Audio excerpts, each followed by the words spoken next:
Un soir d'automne, David et son ami s'arrêtent dans un café nouvellement ouvert.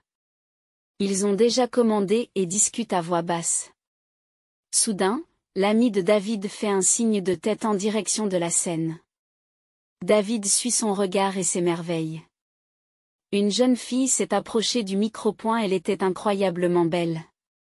D'épais cheveux noirs, des yeux bruns encadrés de cils épais, une taille fine et des lèvres sensuelles. La musique retentit et l'inconnu se mit à chanter. Sa voix forte et aiguë atteignait les parties les plus profondes du cœur et les recoins cachés de l'âme. La peau de David se couvrit de chair de poule pendant qu'elle chantait. Qui est-elle? Tu la connais? David réussit à demander, submergé par les émotions et à court de mots. Elle s'appelle Carrie, sourit son ami en remarquant l'étincelle dans les yeux de David. Elle a une voix incroyablement belle. Lorsque Carrie a fini de chanter, le public s'est levé et a applaudi. David et ses amis sont restés un peu plus longtemps au café, mais Carrie n'est pas remontée sur scène ce soir-là. David est captivé par la voix angélique de la chanteuse. En cachette de son ami, il a commencé à venir au café pour écouter la chanteuse. Il essayait toujours d'obtenir une table plus proche de la scène, afin que personne ne vienne troubler son admiration pour elle. Après chaque représentation, il lui offre des fleurs et des peluches, et il faut attendre un mois pour qu'il trouve le courage de lui parler. Carrie, lui dit-il, puis-je vous inviter à ma table et vous offrir un verre de vin? Je ne bois pas d'alcool, mais un verre d'eau ne me ferait pas de mal, répond-elle en souriant. Elle avait remarqué cet homme depuis longtemps, mais elle ne le montrait pas et le désirait secrètement, regrettant qu'il soit trop timide. David tira une chaise et l'invita à s'asseoir. Il appelle le serveur et commande de l'eau pour la dame. Vous chantez très bien, avoue David. Surmontant sa gêne. Je n'ai jamais entendu une voix aussi merveilleuse de ma vie. C'est pour cela que vous venez ici tous les vendredis? Oui, je viens vous voir parce que je vous aime bien. À propos, voulez-vous manger quelque chose? Merci, mais non, je dois me dépêcher de rentrer. Puis-je vous raccompagner? Carrie acquiesce. David, ravi, paye le serveur et quitte le café en suivant la jeune fille. J'habite tout près, explique-t-elle. C'est très pratique. Vous n'avez pas à vous soucier de prendre un taxi. Vous avez un vrai talent. Vous avez étudié le chant quelque part. Le talent, c'est 70% de travail acharné chaque jour et le reste, c'est un don du ciel. Il m'a fallu beaucoup de travail pour réussir. J'ai étudié à l'école de chant. Vous auriez pu avoir un avenir brillant. Pourquoi as-tu renoncé à la grande scène et commencé à chanter dans ce café? Je n'arrive pas à croire que c'était ton rêve. Tu as raison. Carrie l'admet. Une carrière solo réussie m'attendait probablement. Mais un jour, pour l'anniversaire d'un ami, nous sommes allés dans un karaoké. Ils m'ont persuadé de chanter en public pour la première fois. J'ai été bien accueilli et le public ne voulait pas me laisser partir et m'a supplié d'en faire plus. Mais c'est à ce moment-là que j'ai compris que la grande scène n'était pas faite pour moi. Je paniquais à l'idée de me produire devant un large public. C'est pourquoi je suis heureux de travailler dans ce café. Le propriétaire du café a dû être heureux de t'embaucher. Oui, Carrie a ri. Il a gagné plus de clients. Tout le monde est venu m'écouter chanter. Cela fait un mois que je t'observe. Tu as tes propres fans qui viennent ici pour t'entendre chanter à chaque fois. Es-tu l'un d'entre eux? Demande Carrie en souriant. Oui, j'avais hâte d'être à vendredi pour vous revoir. J'avoue que cela ne m'était jamais arrivé auparavant. Tu es incroyable. Eh bien? Je vous remercie pour ces mots si gentils. Mais voici ma maison. Dit Carrie en s'arrêtant. Je n'aime pas dire au revoir. David dit, déçu, je voudrais vous inviter au cinéma. Au cinéma, dit la jeune fille en souriant. Pourquoi pas? Je ne me souviens même pas de la dernière fois où j'y suis allée. David et Carrie ont donc commencé à sortir ensemble, et leur relation calme et tranquille s'est peu à peu transformée en amour. Au bout de 3 ans, David a décidé de passer aux choses sérieuses. Où allons-nous? Demanda joyeusement Carrie à David lorsqu'elle remarqua qu'au lieu de rentrer chez lui, Il conduisait la voiture en dehors de la ville. C'est une surprise. David répond en souriant et ils arrivent bientôt à la plage, où le sable doré scintille sous les rayons du soleil couchant.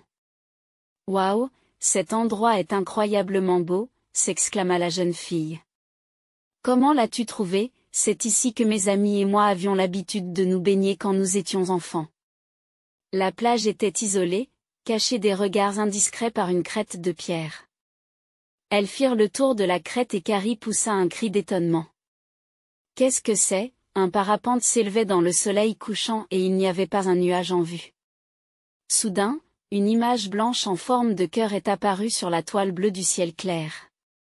Oh mon Dieu, comme c'est beau! Carrie sursaute et bat des mains comme une petite fille. Comment est-ce possible? J'ai demandé à mes amis parapentistes de faire ça pour toi. David a répondu en souriant. Carrie, je ne sais pas comment t'avouer mon amour. Il tourne la jeune fille vers lui et la regarde dans les yeux. C'est la plus belle déclaration d'amour, dit doucement Carrie. Je te remercie. Carrie, le ton de David est devenu sérieux. Je t'aime et je veux que tu sois ma femme. Il sortit une petite boîte en velours de la poche de sa veste, l'ouvrit et révéla une magnifique bague. Veux-tu m'épouser? Oui, répondit-elle d'une voix tremblante. Et des larmes brillèrent dans ses yeux heureux et lumineux. Elle serra David dans ses bras et l'embrassa. J'avais peur que tu ne sois pas d'accord, dit le jeune homme en s'éloignant. Puis il fit un pas de côté et sortit un bouquet de fleurs d'un tas de pierres. Je veux que nous ne soyons jamais séparés. Je veux t'admirer toute ma vie. Je rêve que nos enfants te ressemblent. Comment pourrais-je refuser, quand tu as arrangé toute cette beauté pour moi? Tu m'as offert un si beau coucher de soleil d'automne. Entre-temps, le soleil avait disparu sous l'horizon et la brise de la rivière s'intensifiait. Carrie a frissonné.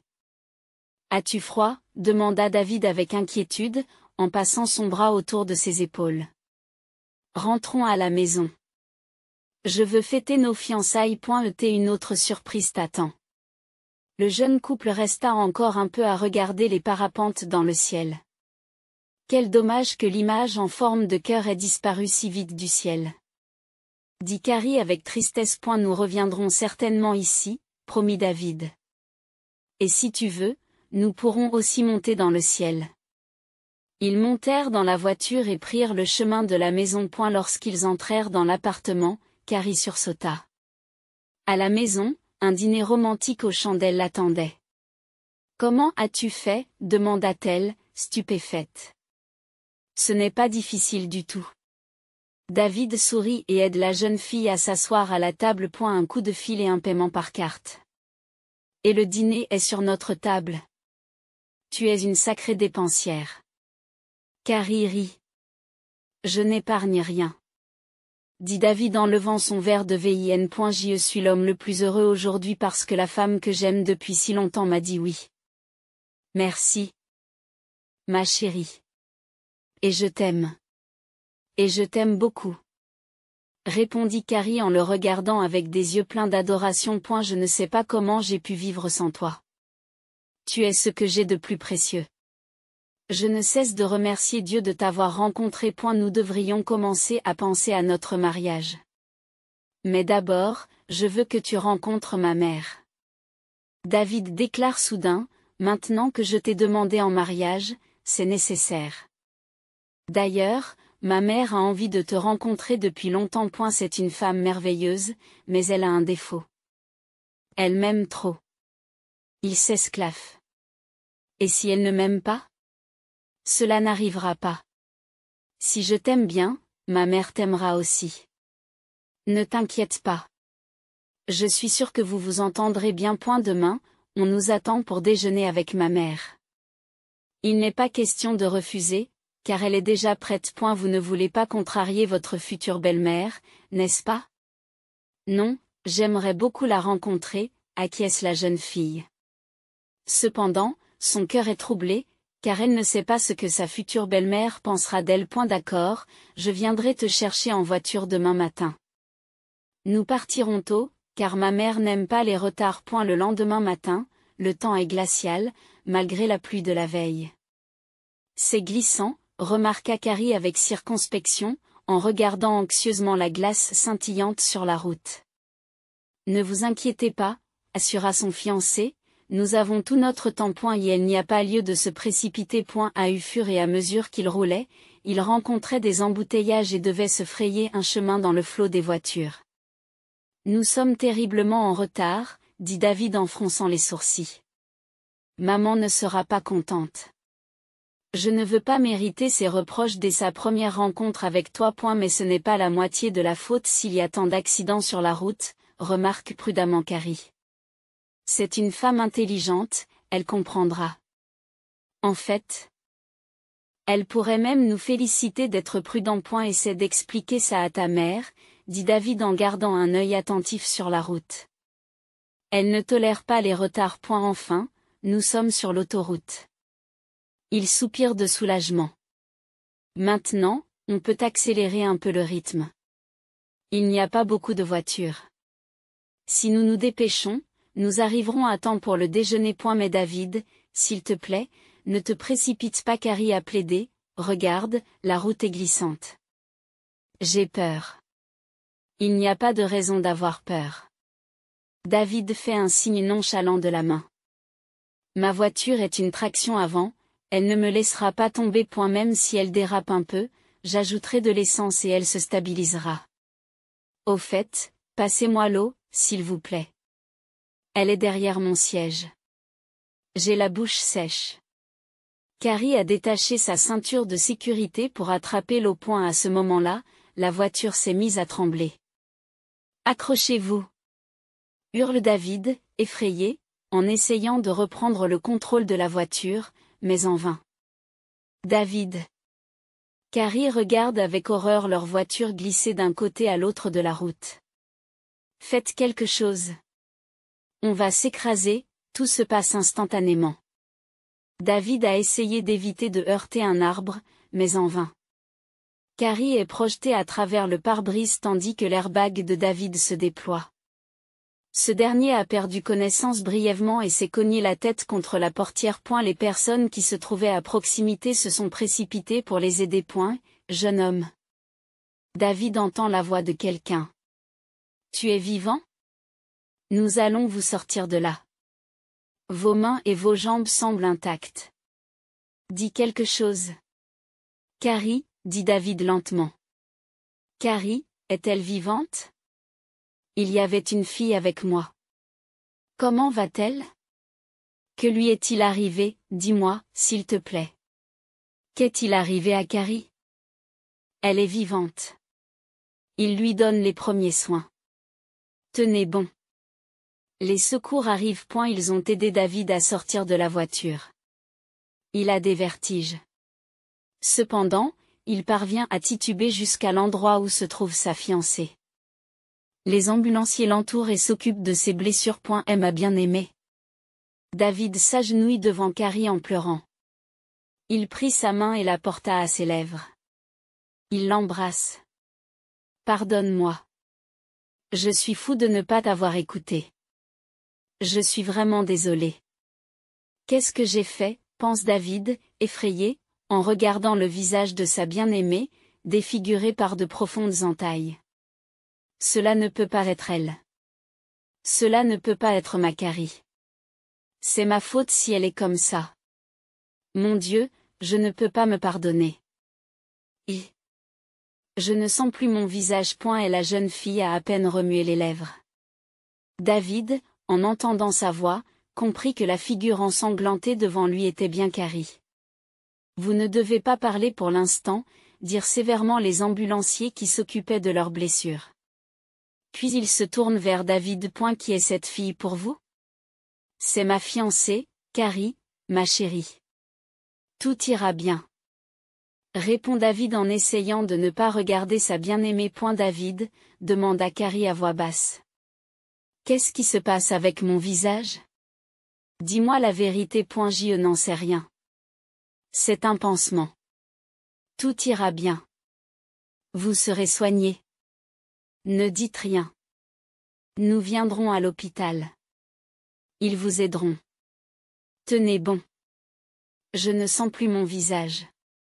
Il me fait tellement mal.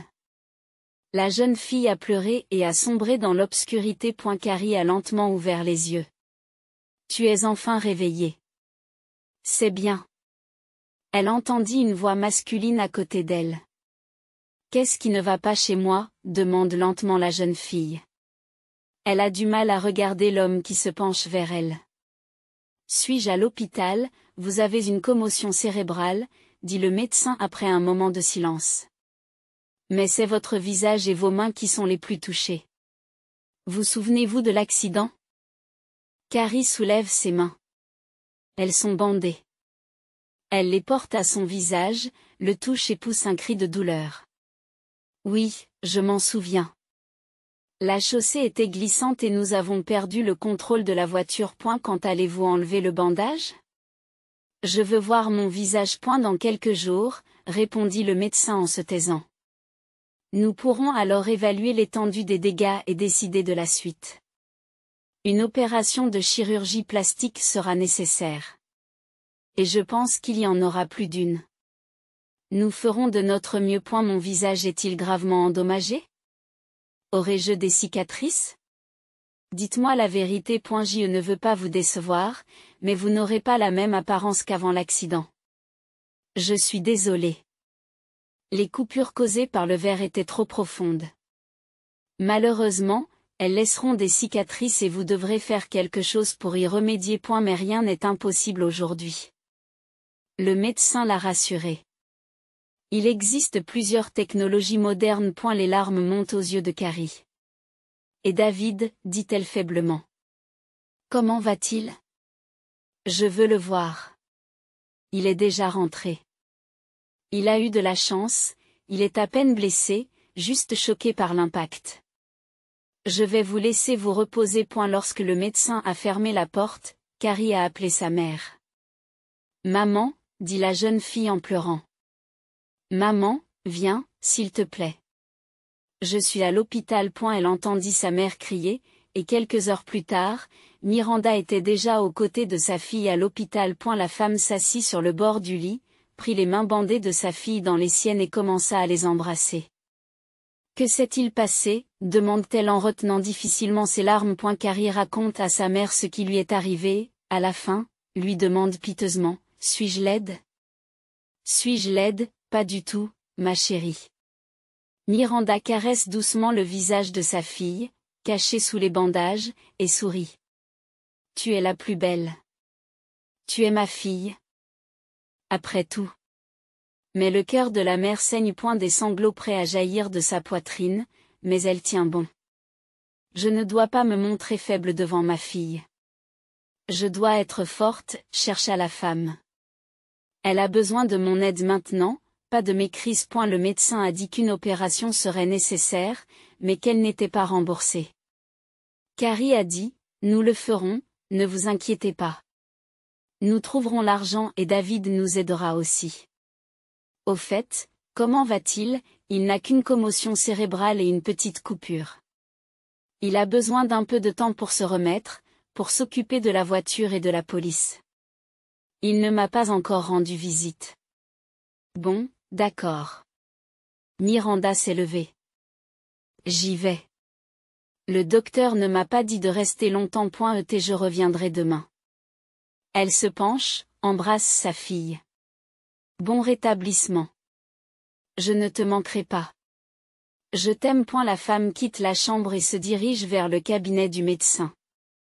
Docteur, dites-moi, quel est l'état de Carrie? À quoi dois-je me préparer? Je dois avouer que je n'ai rien pour vous calmer. Les coupures sont profondes, et je m'inquiéterais plutôt de son état mental. Elle devra se faire à l'idée que son apparence a irrémédiablement changé. Je pense que votre plus grand défi est à venir. Vous devrez trouver de l'argent pour la chirurgie plastique et faire preuve de patience. Ce sera un choc dévastateur pour elle de se voir. Accablée de chagrin, Miranda a quitté l'hôpital, s'est assise sur un banc dans le parc et a enfin laissé couler ses larmes. Ma pauvre fille. Elle se dit qu'elle n'a pas de chance. Elle ne pourra plus monter sur scène. Cela l'écraserait. Soudain, la femme essuie ses larmes. Non, je ferai tout pour retrouver le visage de ma fille, quel que soit le prix à payer. Déterminée, elle rentre chez elle. À ce moment-là, de l'autre côté de la ville, Madame Berger bloque le passage à son fils. Mon fils, où vas-tu? Le médecin m'a dit de rester au lit un peu plus longtemps. Maman. Je dois aller à l'hôpital. Carrie est là-bas. Elle m'attend. Je ne peux pas me cacher comme un lâche. D'autant plus que je vais très bien. Je dois être près d'elle. Cela fait 2 jours. Je ne suis toujours pas allé la voir. Tu ne peux pas y aller. Tu dois te rétablir.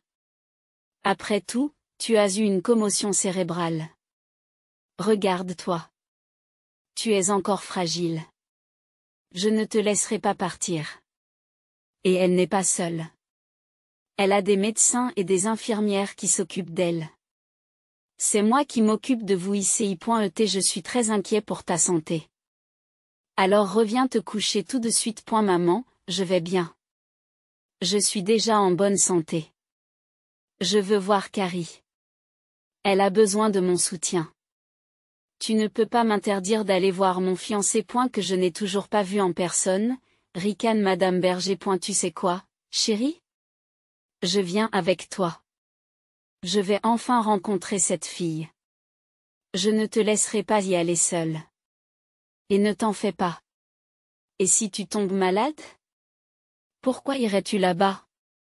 Elle sera mal à l'aise en ta présence. Maman, si tu pouvais voir, elle ne sera jamais aussi belle qu'avant.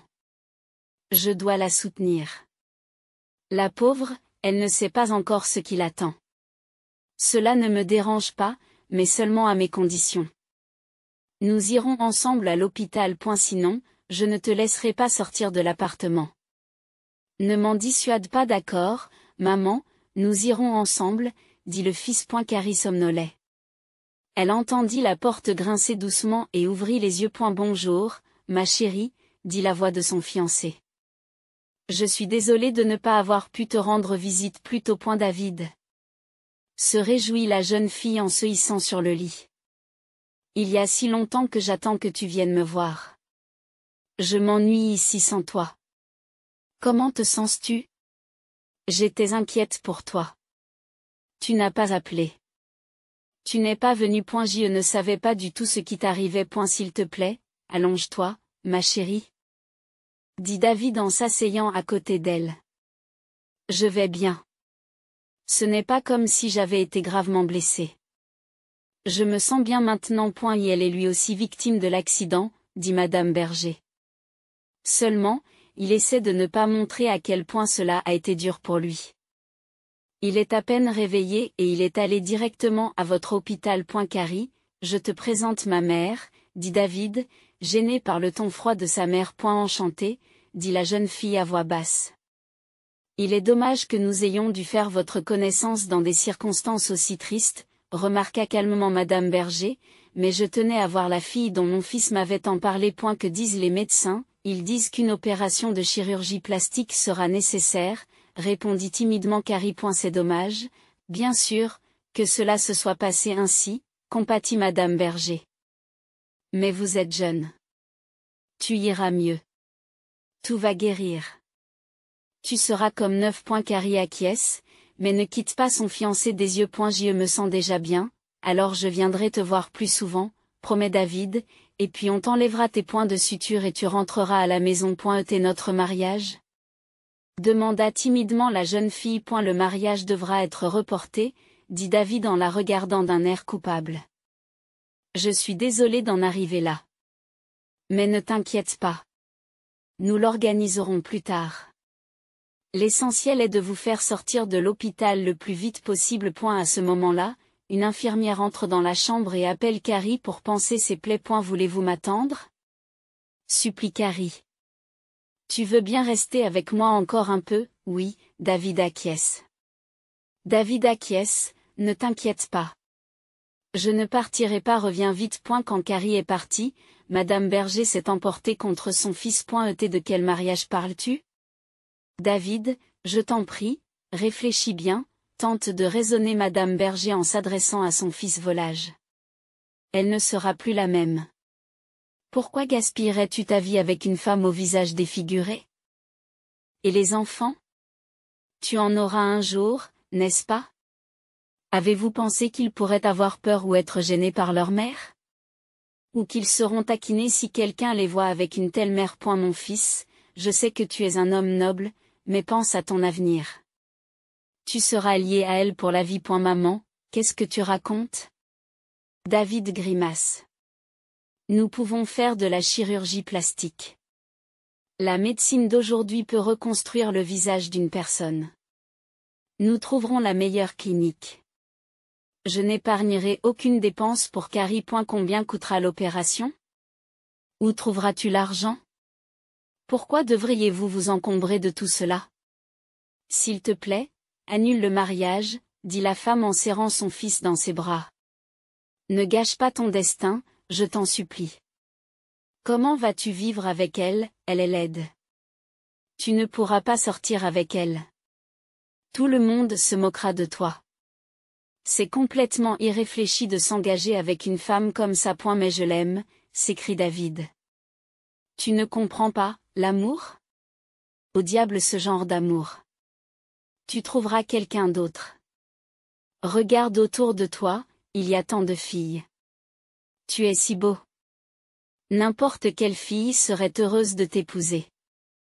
Épargnez mes nerfs. Ne prenez pas de décision hâtive. Si le mariage n'a pas lieu, le monde ne s'écroulera pas. Tu ne dois rien à cette fille. Je n'ai besoin de personne d'autre qu'elle. Je l'épouserai, peu importe à quoi elle ressemble. C'est ma faute si Carrie a fini comme ça. Si je la quitte maintenant, comment pourrais-je me le pardonner? La pitié parle en vous, objecte la mère, et elle est mauvaise conseillère. Avant tout, pense à toi et à moi. Je suis ta famille. Tu as peut-être plusieurs femmes dans ta vie, mais une seule mère. Essaies-tu de me conduire à une tombe prématurée? C'est Berger qui s'est agrippé à son cœur. Tu es un égoïste ingrat. Comment expliquer autrement le fait que tu apprécies moins ta propre mère qu'une étrangère? Non, maman, explique David. Désespéré. Je tiens à vous deux. Mais elle va nous coûter cher à tous les deux. Pourquoi t'accroches-tu à elle? Veux-tu sacrifier ta vie? Ta carrière? Pour l'amour? Combien de temps lui faudra-t-il pour guérir? 1 an ou 2? Et je veux avoir le temps de voir mes petits-enfants. Elle a pleuré. Je ne sais pas combien de temps il me reste dans ce monde. Pourra-t-elle donner naissance à un enfant en bonne santé? Je t'en supplie, mon fils. Ne te ruine pas pendant ce temps, Carrie revenait de la salle de soins. Elle se précipite car son fiancé l'attend dans le service. Son cœur débordait de tendresse pour lui. Elle avait déjà saisi la poignée de la porte légèrement entr'ouverte. Et soudain, elle entend cette conversation entre David et sa mère. Maman. David regarde sa mère avec désespoir. Ne me force pas à faire un choix. Tu sais que je t'aime beaucoup. Mais Carrie compte aussi beaucoup pour moi. Si tu m'aimes vraiment, préoccupe-toi de moi et abandonne l'idée de l'épouser. Je pense qu'elle doit elle-même comprendre qu'il ne peut plus rien y avoir entre vous. Je ne l'accepterai jamais. Et si tu l'amènes dans notre maison, je te maudirai.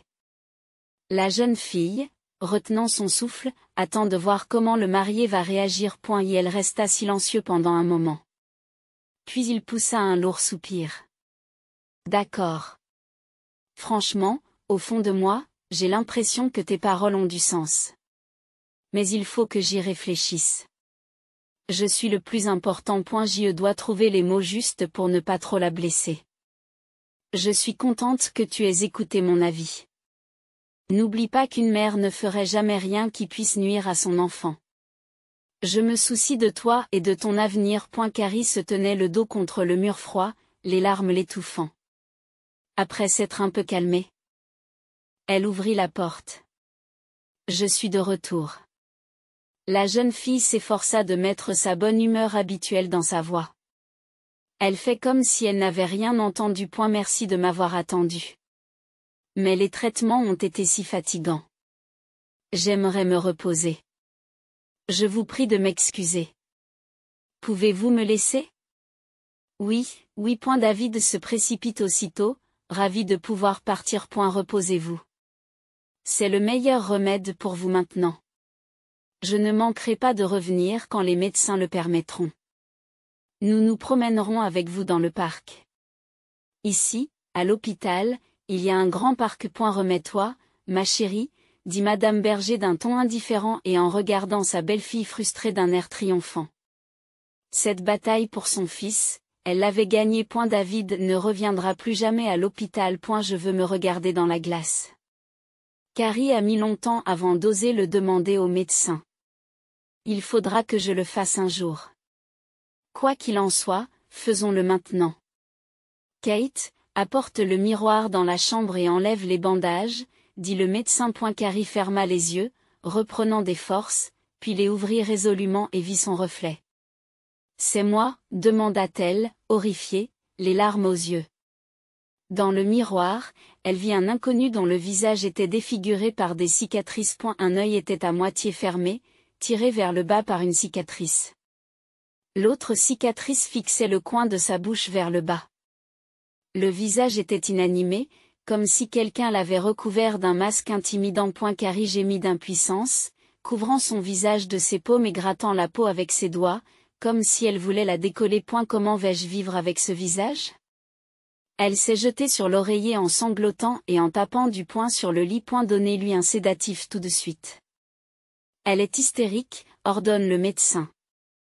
Il saisit Carrie, la tourna vers lui et la serra fort dans ses bras, l'empêchant de se dégager. Elle sanglote et ne peut s'arrêter. Le peignoir posé sur la poitrine du médecin est mouillé par les larmes de Carrie. Tout va s'arranger, lui a-t-il dit. Tu as réussi à t'en sortir. Vous êtes forte. L'essentiel, c'est que vous soyez en vie. Pourquoi devrais-je avoir une telle vie?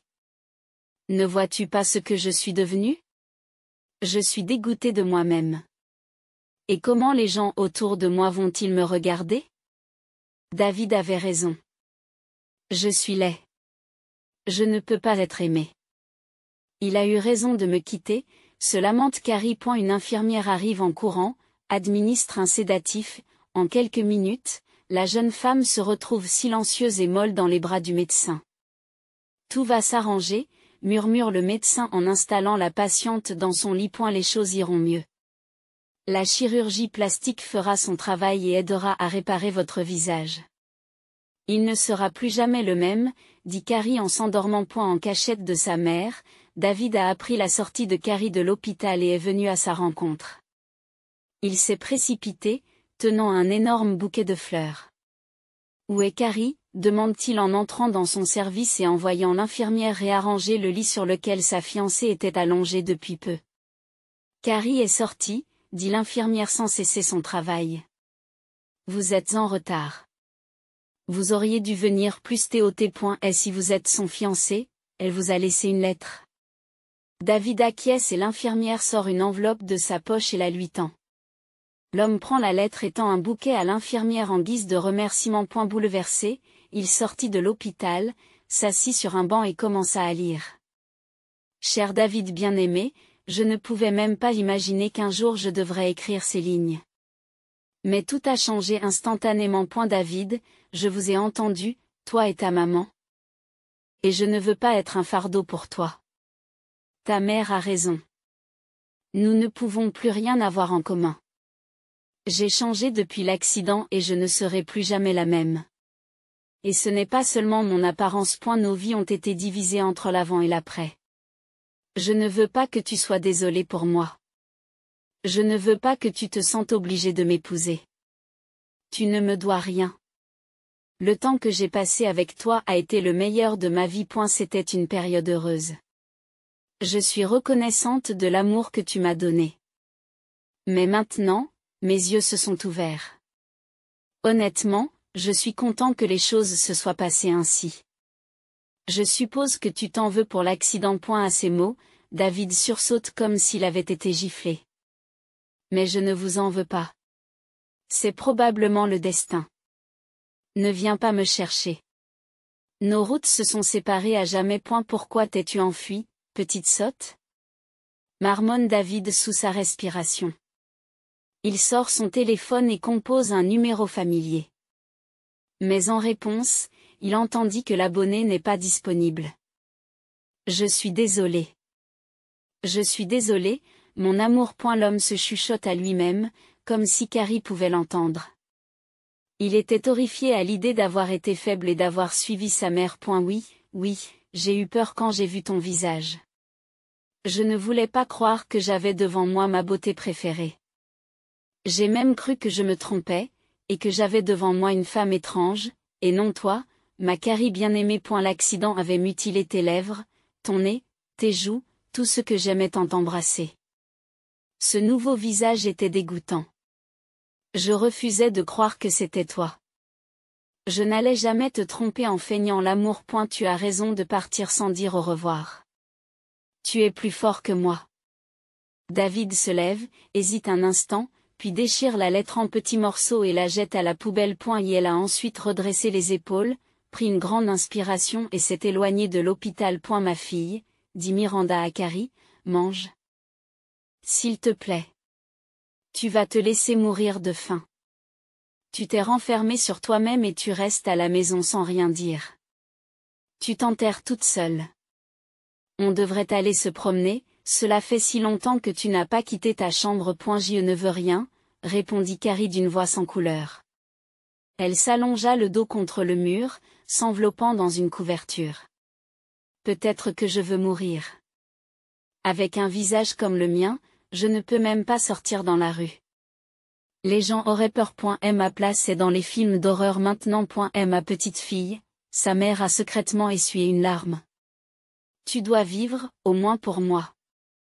Tu as des bras, des jambes, et surtout, tu as encore ta voix. De toute façon, je ne pourrai plus jamais monter sur scène. Je préfère mourir que de vivre avec l'idée que personne ne veut de moi. Ne dis pas ça. J'ai besoin de toi. Nous trouverons bien quelque chose. Et David? Pourquoi n'appelle-t-il pas? On a rompu. Pourquoi? Il t'a vraiment quitté dans un moment pareil? Quel coquin! Je ne veux pas en parler. Il est parti. Laissez-moi tranquille, s'il vous plaît. La mère soupira lourdement et quitta la pièce. Cependant, elle n'allait pas abandonner si vite. Pas question, dit-elle en s'asseyant devant l'ordinateur. Je ne te laisserai pas t'enfoncer dans la dépression. Il doit y avoir un moyen de s'en sortir. Je vais trouver une clinique qui peut t'aider à retrouver une vie normale. La voilà, s'exclame-t-elle au bout d'un moment.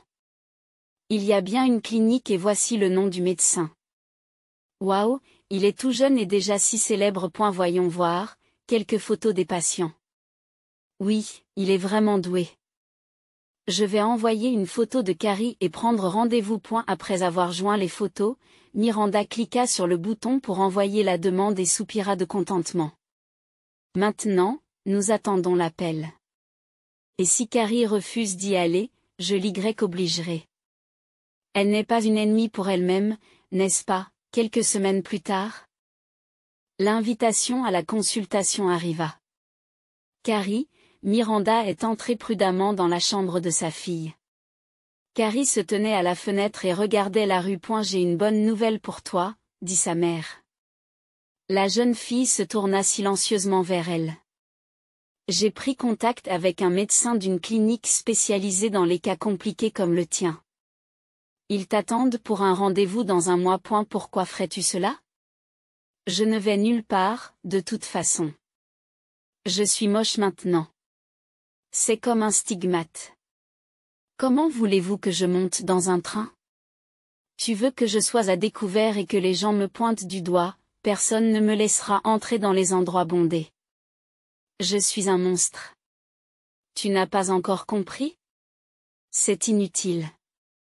Je ne pourrai même pas trouver un travail avec un tel visage.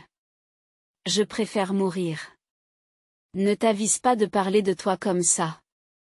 Je ne laisserai personne t'insulter. Et je ne vous laisserai pas vous enfermer dans l'appartement. La femme s'efforce de retenir ses larmes en regardant le visage de sa fille. Nous trouverons bien quelque chose. Qu'est-ce qu'on peut imaginer?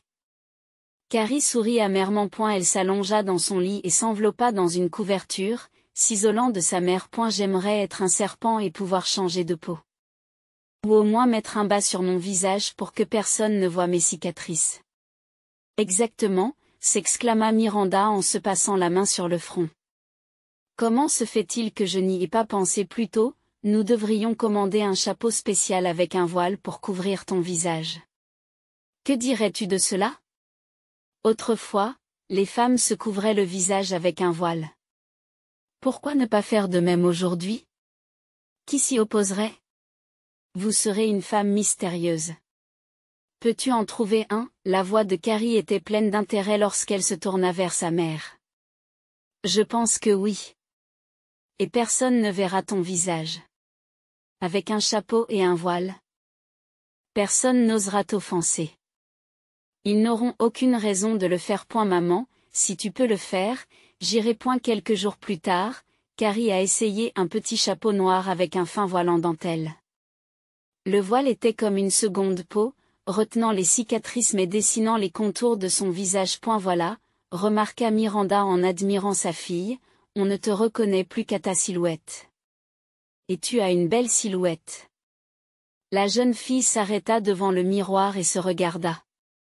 Elle aimait ce qu'elle voyait. Merci, maman. Je me sens plus sûre de moi maintenant. Je suis prête à aller à la clinique. Voilà une bonne fille. La femme soupire de soulagement. Vous obtiendrez certainement de l'aide là-bas. J'ai lu les critiques. Quelques jours plus tard, ils avaient leur billet de train en main. Le jour dit, ils arrivent en ville, s'installent à l'hôtel et partent à la recherche de la clinique. Bonjour. Miranda se dirigea vers le bureau de la réceptionniste. Nous avons un rendez-vous.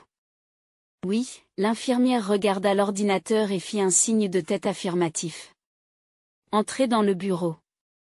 Le médecin vous attend. Carrie entra timidement dans le bureau avec sa mère. Bonjour. Le médecin lui sourit. Entrez donc. Enlevez votre masque, s'il vous plaît. Quelle bonne idée! Il faut se protéger des regards indiscrets. C'était l'idée de ma mère. La jeune fille se dit gênée. L'homme était beau, avec des mains fortes mais étonnamment douces. Et elle examine le visage de Carrie, touche les cicatrices. En parcourant son dossier médical, il secoue la tête d'un air soucieux. Je ne veux rien vous cacher, mais le cas est vraiment compliqué. Bien sûr, votre chirurgien a fait de son mieux et a soigneusement recousu les coupures.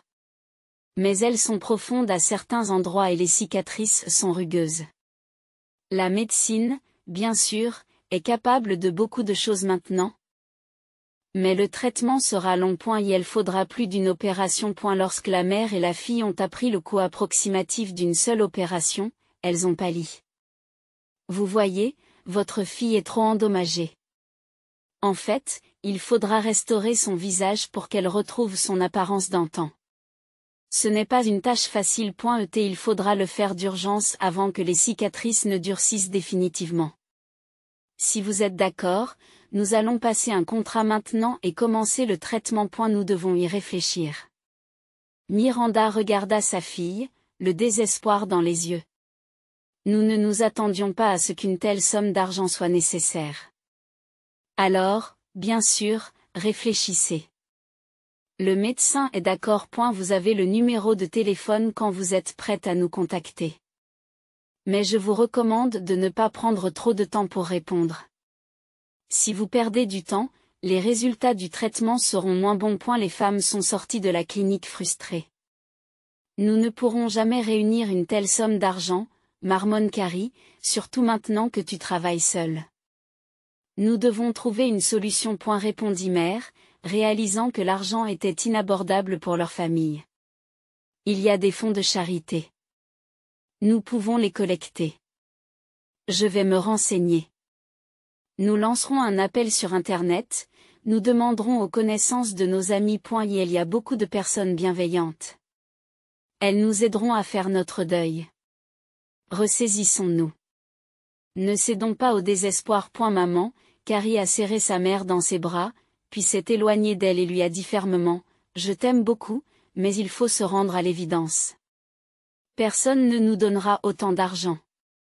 Et nous ne pourrons pas l'obtenir nous-mêmes avant la fin du siècle. Et il ne faut pas se faire d'illusions. Mais que faire? Il ne faut pas baisser les bras. Il faut vivre, répond simplement Carrie. Puisque je ne suis pas morte dans cet accident. Je dois vivre. Maintenant que j'ai un tel chapeau avec un masque, je vais essayer de trouver du travail. Et la mère regarde sa fille. Tout va bien se passer, ma chérie. Allons à l'hôtel. Demain, nous rentrons à la maison. À la maison, les murs aident. Tu te sentiras mieux entouré de connaissances et d'amis. Je ne me sentirai jamais mieux, répondit Carrie avec tristesse. Vas-y, toi. Je veux me promener un peu. Voir ce qu'il y a à voir ici. J'ai besoin d'être seule un moment. Je suis désolée. La journée a été dure. Oui. Oui, je comprends, mais ne restez pas trop longtemps. C'est une ville étrange. D'accord, maman, ne t'inquiète pas. Carrie se promena dans la ville, regardant les maisons, les vieux bâtiments, les églises avec intérêt. Qu'est-ce que c'est que ça? La jeune fille s'est arrêtée et a écouté. Est-ce que c'est juste moi? Ou y a-t-il vraiment quelqu'un qui joue? Elle suivit le son qui la conduisit jusqu'à un café. L'air familier qui s'échappait de la porte ouverte fit sourire Carrie. C'était sa musique préférée, et le musicien qui la jouait était vraiment talentueux. Curieuse, elle entra dans le café. À cette heure-ci, il n'y a presque pas de clients. Hypnotisée, elle s'installe près du bar.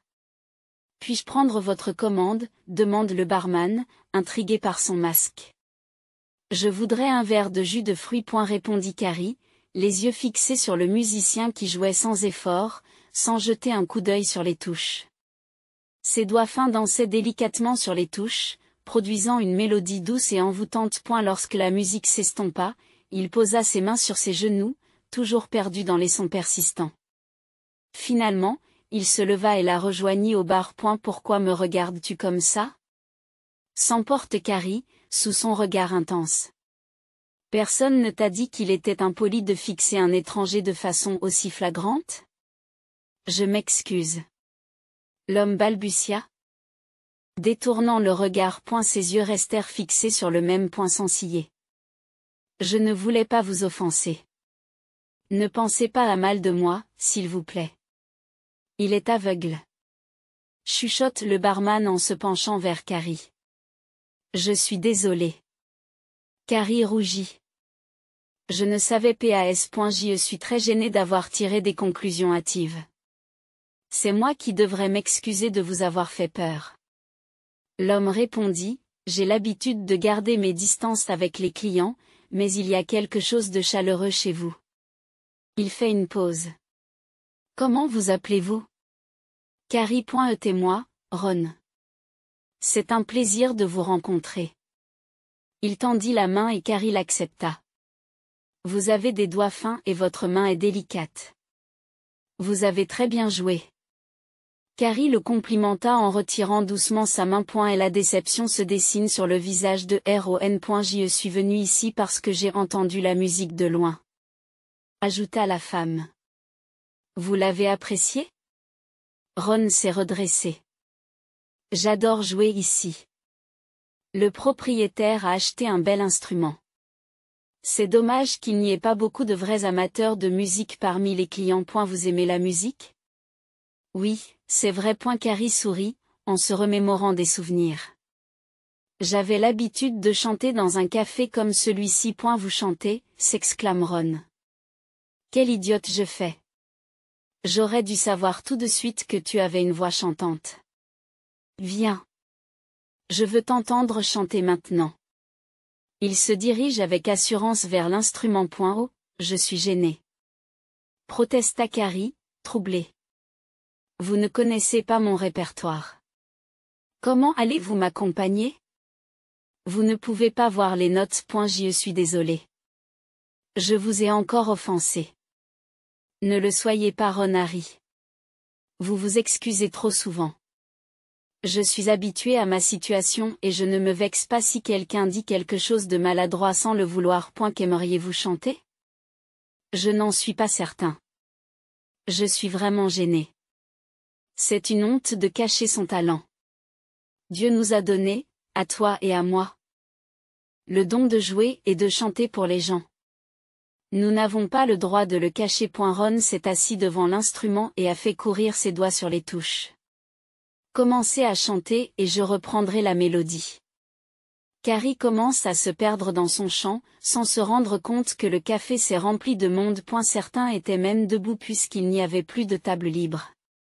Elle n'avait d'yeux que pour le pianiste, réagissant à chaque changement d'expression de celui-ci, dont le visage parlait plus que les yeux. Alors qu'elle termine sa 6e chanson, la salle éclate en applaudissements. Merci, dit Carrie en regardant la foule. Personne ne m'a jamais applaudi comme ça. Encore. Le public scande, chantez encore, bonsoir. Un homme d'un certain âge s'approche d'elle. Votre merveilleuse voix a attiré un nombre sans précédent de personnes au café. Je suis le directeur de cet établissement et je ne vais pas y aller par 4 chemins. Je vous propose un emploi. Je vous paierai bien. Ron et vous formez un duo fantastique. Vous êtes tous les deux incroyablement talentueux. Je suis ravi que mon café soit devenu un lieu de rencontre pour vous. Oh, c'est impossible. Carrie s'exclame, troublée. Je n'y ai jamais songé. Pourquoi pas? Ce sera bien rémunéré. Une ville qui n'a pas un seul café avec de la musique live sera la première et fera fortune. Je vous garantis que personne ne vous proposera une meilleure offre. Le problème, c'est que j'habite dans une autre ville. J'ai déjà des billets en poche et je ne pense pas revenir ici un jour. Avez-vous une famille? Non, je vis avec ma mère. Elle attend mon retour avec impatience. Avez-vous un emploi prestigieux que vous n'aimeriez pas perdre? Je l'ai perdu dans un accident de voiture. Alors qu'est-ce qu'il faut en penser? L'homme regarde la jeune femme d'un air triomphant. Vous n'avez absolument rien à perdre. Ici. Vous avez déjà trouvé des admirateurs de votre talent et un travail. Mais moi. Je ne peux chanter qu'avec mon chapeau et mon voile. Personne ne vous le reprochera. Au contraire, votre apparence inhabituelle confère à votre image un certain mysticisme et donne aux gens une raison supplémentaire de s'arrêter pour vous regarder. Mais d'abord, c'est votre voix qui va attirer les gens.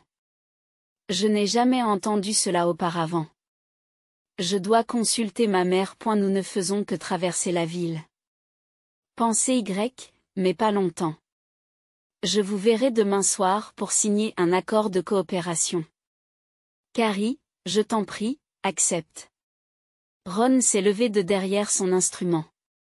Nous ferons une bonne équipe. Je viens de rencontrer un partenaire digne de ce nom et je ne veux pas te perdre tout de suite. Il a trouvé sa main et l'a serrée. Carrie dit chaleureusement au revoir à sa nouvelle connaissance et se dépêcha de rentrer à l'hôtel. Ma fille, tu es enfin là. Je me suis fait un sang d'encre. Miranda rencontra sa fille sur le seuil, comme si elle se tenait à la porte et attendait qu'elle entre dans la pièce. Où étais-tu depuis si longtemps? J'ai cru que tu t'étais perdue ou qu'il t'était arrivé quelque chose. Maman. Carrie serra sa mère dans ses bras et lui fit faire un tour sur elle-même. Tu n'as pas idée de ce qui m'est arrivé en quelques heures. Je reste ici, dans cette ville. Comment ça, tu restes ici? Non, je ne veux même pas en entendre parler. La femme proteste.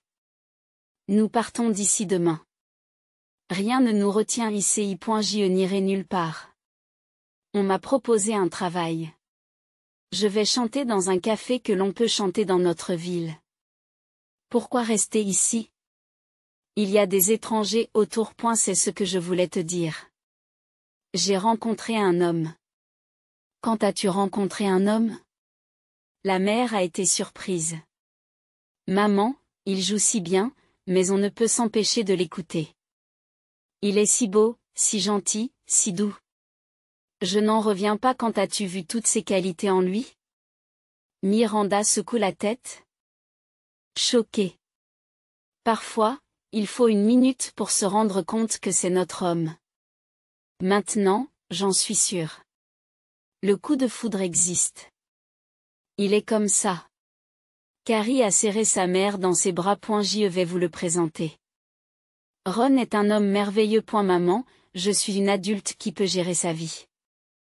Je n'ai rien à perdre. J'ai été larguée par l'homme que j'aimais, licenciée de mon travail. Rien ne me retient. Et ici, dans cette ville, je peux repartir de 0. Qu'en est-il de moi? Miranda a les larmes aux yeux. Tu n'as pas du tout pensé à ce qui allait m'arriver? Tu n'as plus besoin de moi, non, non, bien sûr que si. Ma chère, chère maman. Je te suis tellement reconnaissante pour ton soutien. Je te promets de t'appeler dès que j'aurai 1 minute à perdre. Je ne cesserai jamais de t'aimer.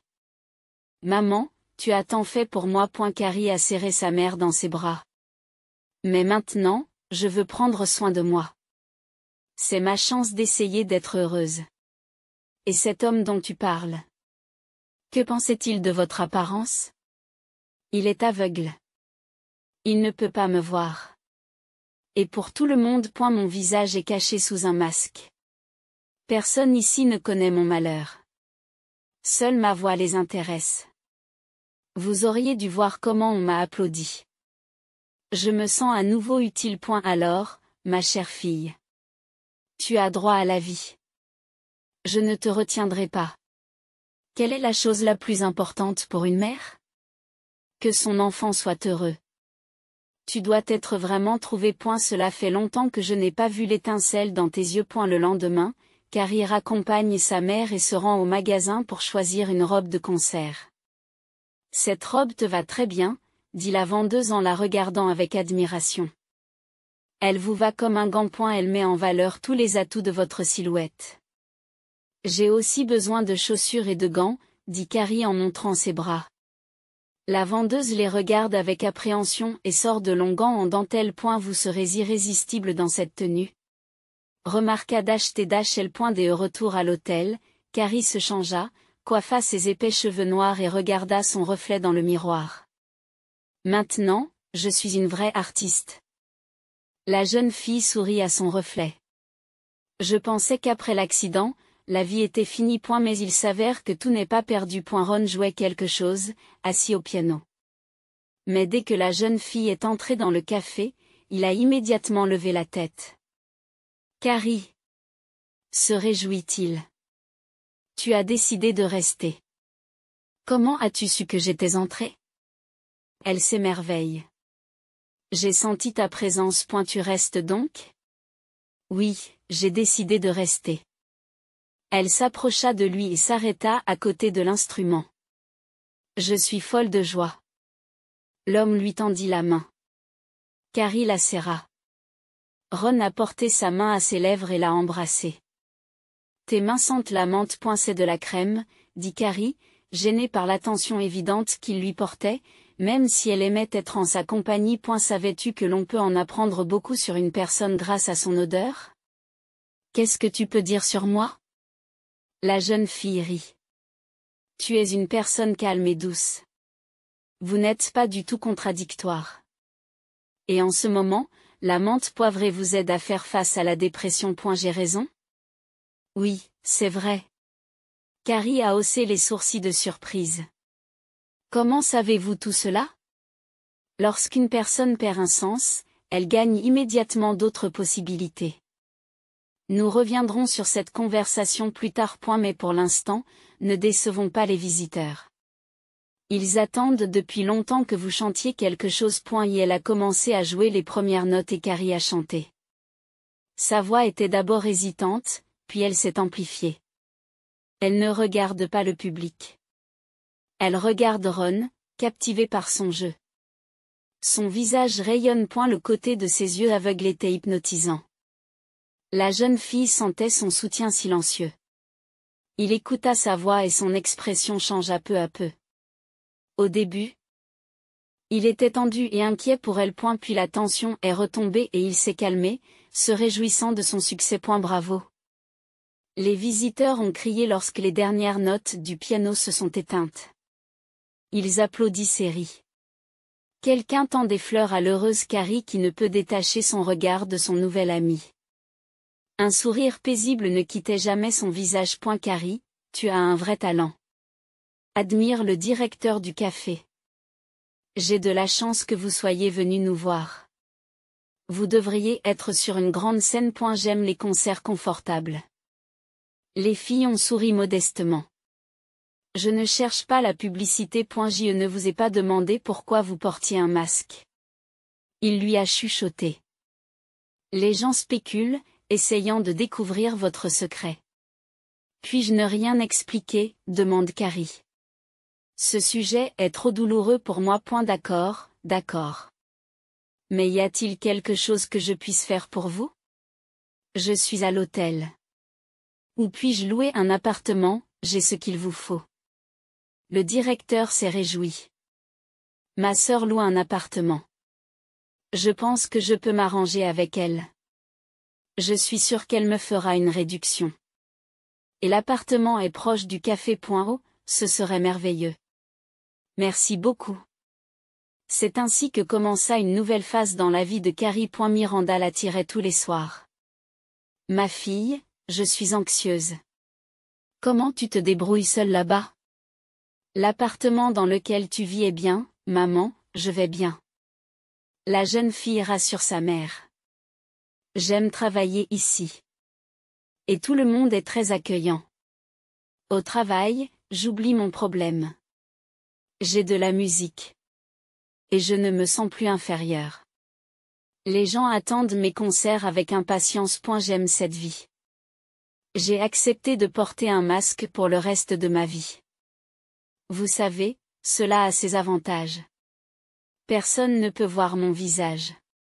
Et je peux observer tout le monde. Croyez-moi, c'est fascinant. Comment va ton nouvel ami? Ron. Carrie rougit. C'est comme si le destin nous avait réunis dans cette ville, dans ce café. Lui et moi sommes sur la même longueur d'onde musicale. Nous n'avons même pas besoin de parler. Tout devient clair quand il joue et que je chante. Nos cœurs battent à l'unisson. Mais je ne suis pas en paix avec moi-même, car tu ne sais rien de lui. Maman, tu n'as pas à t'inquiéter. Ni lui ni moi ne parlons de notre passé. Je suppose que ce n'est pas encore le bon moment. Nous apprécions simplement la compagnie de l'autre. Vous souvenez-vous de David de temps en temps? Non, j'ai dépassé cette douleur. Et c'est une bonne chose que nous ayons rompu, car sinon je n'aurais jamais rencontré Ron. Il compte beaucoup pour moi. Après ces conversations, Carrie a eu du mal à s'endormir pendant un long moment. Allongée dans l'obscurité, elle se souvenait des contacts légers et désinvoltes de la main de Ron. Son sourire chaleureux lorsqu'il sentait qu'elle était contrariée par quelque chose.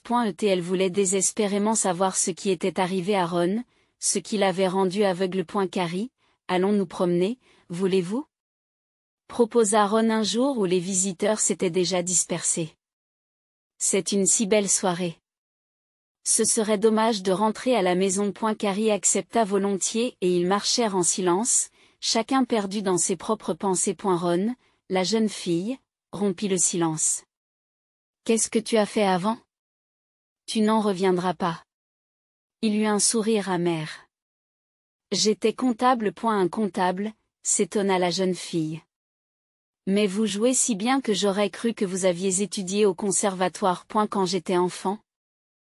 J'ai fréquenté une école de musique et j'ai pris goût au piano.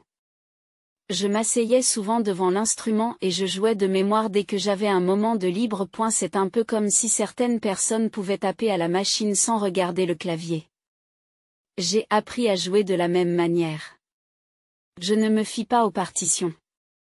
Ma mémoire musicale est excellente. Sans elle, j'aurais abandonné depuis longtemps. L'homme se tait, comme s'il réalisait qu'il en avait trop dit. Il serra les lèvres, les pommettes saillantes.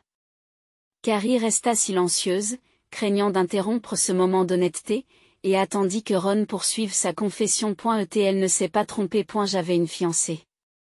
Dit-il avec un sourire amer. Nous sommes sortis ensemble pendant longtemps, et j'ai finalement décidé de la demander en mariage. Je ne sais pas trop ce qui m'a toujours empêché de franchir le pas. Peut-être mon intuition m'a-t-elle mis en garde contre les problèmes. Elle était incroyablement belle et aimait l'attention des hommes. Elle s'habillait de manière voyante, voire provocante. J'ai dû la protéger à plusieurs reprises contre des admirateurs tenaces. Je lui ai même demandé de s'habiller plus modestement. Mais elle s'est moquée de moi, prétendant que j'étais possessif et que je tenais à me démarquer. Elle n'écoutait rien de ce que je lui disais, préférant mettre en valeur toute la beauté naturelle qu'elle possédait. Carrie me demande timidement, « L'as-tu beaucoup aimé, fou de joie, malgré ses pitreries ?» Il a répondu, « Nous étions occupés à préparer notre mariage et nous attendions tous les deux l'événement avec impatience. Je regrette vraiment de ne pas avoir insisté pour qu'elle change de tenue lors de cette funeste soirée. Les problèmes ont commencé lorsque nous avons quitté le restaurant et que nous avons remarqué que nous étions suivis par des voyous. Ma fiancée s'est permis de flirter avec eux. Comme elle le faisait toujours. Elle aimait rendre les hommes fous et savourait le pouvoir qu'elle avait sur eux. Elle aimait aussi mettre ma patience à l'épreuve. Elle prétendait que cela me rendait plus passionné. Ses admirateurs ont donc pensé qu'ils pouvaient l'inviter à poursuivre la soirée. Naturellement, j'ai essayé de leur expliquer qu'ils avaient mal compris ses intentions et qu'elle n'avait aucunement l'intention d'aller quelque part avec eux. Une bagarre a éclaté. Alors que je m'occupais de deux d'entre eux, le troisième s'est approché par derrière et m'a frappé à la tête avec un objet lourd. Je me suis réveillée à l'hôpital dans l'obscurité. Les médecins ont d'abord espéré que ma vue reviendrait. J'ai attendu un mois, mais malheureusement le miracle ne s'est jamais produit. Le diagnostic était une cécité totale. Qu'est-il arrivé à votre fiancé ? Demanda Carrie à voix basse, déjà consciente de ce qui allait suivre. Fiancé, elle m'a quitté. Le jour même, elle a entendu le verdict du médecin. Elle n'avait plus besoin de moi. J'ai dû quitter mon travail et je ne savais pas quoi faire de moi-même. Toutes les portes me semblaient fermées. Les seules offres d'emploi que j'ai reçues étaient mal payées et je les ai refusées. J'avais besoin d'argent pour me réadapter et me soigner. Un jour, alors que je passais devant un café, j'ai entendu quelqu'un jouer terriblement une mélodie. Je me suis assis à l'instrument et j'ai joué. Le propriétaire du café m'a offert un emploi et j'ai accepté. Le salaire est bon et les clients donnent parfois de généreux pourboires. J'aime ce que je fais. Ron et Carrie se sont arrêtés près d'un lampadaire, ce qui leur a permis d'éclaircir leur visage. Mais depuis peu, aller au travail n'est plus une simple routine pour moi. J'ai l'impression de voler. L'homme avoue, en regardant directement la jeune fille. Comme il l'avait fait lors de leur première rencontre. Carrie avait même l'impression qu'il la voyait. Je suis reconnaissante que vous m'ayez entendu par hasard ce jour-là. J'ai l'impression d'avoir joué spécialement pour toi ce jour-là, comme si ma musique était destinée à te guider vers moi. Et elle tendit la main et toucha doucement le masque de Carrie, un air confus sur le visage. Ron l'enleva avec précaution. Arrête, s'il te plaît, protesta Carrie.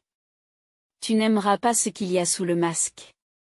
Mais l'homme prit son visage dans ses mains et l'embrassa légèrement. Puis il passa son visage sur sa peau, sentant les cicatrices et son visage devint pâle. Je savais que cela te répugnerait. Une larme se forma dans les yeux de la jeune fille et roula sur sa joue marquée. Non, dit Ron en essuyant doucement la larme avec son pouce, qu'il passa sur la peau de la jeune fille. Je ne sais pas ce qui t'est arrivé, et je ne peux pas voir ton visage, mais je peux sentir ton âme. Tu te souviens quand j'ai dit que la nature prend quelque chose à une personne, mais lui donne quelque chose d'autre en retour ? Je suis tombé amoureux de toi comme un garçon. Dès la première minute où j'ai entendu ta voix. Puis j'ai réalisé que tu étais une personne incroyablement délicate et vulnérable, tout aussi solitaire que moi. Oui, j'ai perdu la vue, mais en retour, j'ai reçu un véritable cadeau de Dieu, l'opportunité de te rencontrer. Et maintenant, je ne peux pas imaginer la vie sans toi. Tu me crois ? Ron la regarde sans pitié ni crainte. Il n'y avait que de l'amour dans ses yeux. Il l'a rapprochée et l'a embrassée, ce à quoi elle a répondu par un baiser. Entends-tu la musique qui joue dans mon cœur ? Oui, murmura franchement Carrie. Ce baiser l'a particulièrement excitée. Il lui a semblé que, Pendant un instant, ils avaient tous deux été soulevés du sol. Leur sentiment mutuel était fort et vif. Ron. Mon cœur chante pour toi. Tu es le seul à l'entendre. Je n'avais jamais imaginé qu'il était possible de tomber amoureuse comme ça. Maintenant, j'ai une raison de vivre. Je suis heureuse. Ils restèrent un long moment à se serrer l'un contre l'autre. Carrie a caché son visage sur sa poitrine, se sentant protégés. Ils se sentaient heureux d'être l'un près de l'autre. Ils étaient là l'un pour l'autre. Mon fils, annonça joyeusement Madame Berger, je t'ai trouvé une épouse. Je t'ai trouvé une épouse. C'est une belle union. J'ai toujours rêvé d'une telle belle-fille. Maman, tu recommences? Grommela David. Il était déjà fatigué des épouses que sa mère lui proposait. Je ne me marie pas tout de suite. Pourquoi? Tu as vu que tu te languissais de ça, Carrie. Je croyais que tu en avais fini avec ton affreux fiancé. Ne commence pas, maman. L'homme a grogné. J'ai tourné cette page de ma vie. C'est bien. Demain, Jessica a accepté de venir nous rendre visite. Tu verras. Elle sera une épouse merveilleuse pour vous. Veuillez vous comporter de manière hospitalière. J'espère que vous écouterez mon avis. Regardez-la bien. Tu sais, maman ne te donne jamais de mauvais conseils. Le lendemain soir, une table bien garnie fut dressée pour accueillir les invités. Sonny ouvrit la porte. En entendant la sonnette, maman a dit « Bonjour ». Une magnifique femme blonde aux seins hauts et fermes se tenait sur le seuil. Ses yeux bleus étaient inquisiteurs et ses lèvres pulpeuses s'ouvraient comme si elles attendaient un baiser. « Bonjour », dit David, abasourdi, en laissant entrer la belle dans l'appartement. « Jessica » chanta Madame Berger. « Nous t'attendions. Entre, ma chérie. Ne faites pas attention à ce mufle. Il a complètement oublié comment courtiser les belles femmes. Asseyez-vous à la table. David, sers-nous un verre de vin. Buvons à notre rencontre. Et la soirée passe inaperçue. La jeune femme s'est révélée bavarde et cultivée. David ne la quitte pas des yeux. Parfois seulement. Une ombre se dessine sur son visage. Lorsque l'image de Carrie apparaissait involontairement dans sa mémoire, Jessica était tout le contraire d'elle. En elle, il n'y a pas de modestie, de raffinement ou de malléabilité comme chez Carrie, pensa-t-il en regardant la jeune fille. Mais elle est terriblement séduisante, désinhibée, et j'aime ça. Alors, qu'en penses-tu, Sonny, demanda Madame Berger en débarrassant la table. Je te l'ai dit, c'est une fille très gentille. Pas comme celle de ta précédente épouse. Tu n'as pas à avoir honte de sortir en public avec elle. Elle est belle, intelligente et sait tenir une conversation. Tu peux trouver une meilleure épouse. Pourquoi ne pas dire quelque chose? J'ai tout de suite remarqué que tu avais un œil sur elle. Je ne vais pas nier l'évidence, soupira David. Elle me plaît. C'est bien, dit sa mère. Ne tarde pas, rencontre-la à nouveau et demande-la en mariage. Il n'y a pas à hésiter. Tu n'es plus un garçon. Vous êtes tous les deux des adultes. Bientôt, vous aurez des enfants. Elle sanglote, vais-je vraiment vivre pour voir des petits-enfants? Enfin, mon cœur va se calmer. 3 mois plus tard, Jessica portait déjà une alliance à l'annulaire. Madame Berger est heureuse et adore sa belle-fille. Regarde, Sonny, la crème que Jessica m'a donnée, elle s'en est vantée. Mon visage est devenu aussi doux que celui d'un bébé. David, s'exclame-t-elle au bout d'un moment. Jessica se plaint que tu ne veuilles pas partir en vacances avec elle. Elle dit que tu ne fais pas du tout attention à elle. J'irai avec plaisir. L'homme, Riley, répond à la remarque de sa mère. Et si tu es Jessica, apprends à économiser un peu. Je n'ai pas le temps de gagner de l'argent, mais elle le dépense pour toutes sortes de bêtises. Vous devriez y aller ensemble. Je vois que vous vous entendez bien. Oh, vous êtes si ingrat. Votre femme rend votre maison confortable et vous êtes toujours mécontent d'elle. Regarde comme c'est devenu agréable à la maison. Grâce à elle. Tu as l'air d'un homme bien. Qu'est-ce qui te manque, maman, tu n'as pas à t'immiscer dans notre relation. L'homme a perdu son sang-froid. Nous nous débrouillerons seuls. Mon fils, comment parles-tu à ta mère? Je suis désolée, maman, mais tu me dis toujours comment vivre ma vie. C'est ma famille et ma femme. Nous allons résoudre nos propres problèmes. Bouleversé, David est rentré chez lui. Pourquoi es-tu mécontent? Il a giflé sa femme depuis le seuil de la porte. Je travaille comme un bœuf pour que tu puisses visiter des salons de beauté et des magasins de vêtements coûteux. Et tu te plains à ta mère que je ne fais pas assez attention à toi. Alors dis-lui pourquoi je ne suis presque jamais à la maison. Eh bien, pourquoi t'en veux-tu, ma chérie? Jessica parlait paisiblement, embrassant son mari, mais celui-ci la repoussa. Tu es si impoli. Il ne s'est rien passé de terrible. C'est juste qu'on s'est rendu compte que tu n'étais pas souvent à la maison. Tu ne sais pas pourquoi je travaille toujours? Parce que j'essaie d'avoir assez d'argent pour toi, pour tes factures interminables, tes massages, tes manucures. Qu'ils aillent tous au diable. Tu m'as épargné de l'argent.